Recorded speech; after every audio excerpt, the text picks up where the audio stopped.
Jason's here. Jason Sprecher. Hi, Jason. Hey, Yeah, a couple of comments. He said Meta's buyout for AI in China was rejected. Yeah, I wonder why. And he also claims that all rockets are booked through 2029.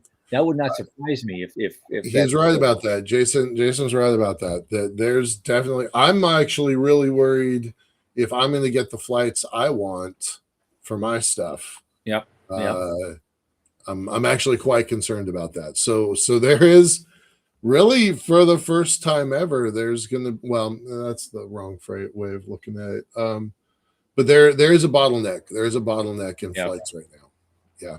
Well, it's kind of ironic because 25 years ago nobody's launching anything. We're all out there by guess and by God, and Right. we want to do something and get out of the NASA monopoly.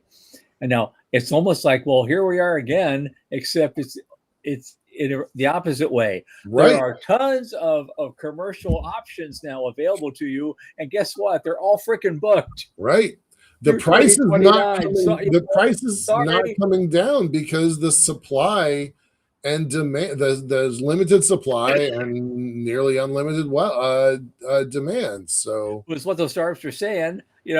Maybe build it and they will come is in fact a viable business model because they're coming out of the woodwork in a you way know, none of us expected.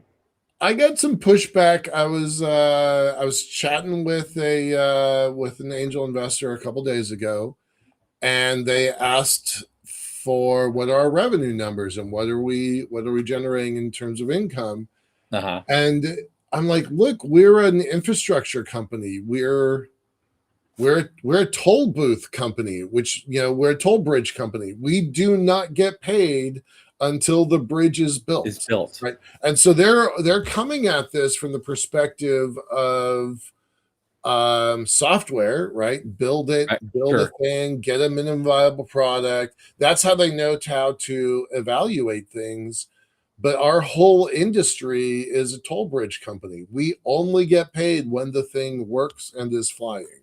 Yeah. So Yeah, technically we're kind of that way with Avialto right now. It's like, yeah, okay, we know exactly how to build the unit, but we can't get any revenue going until we build the unit.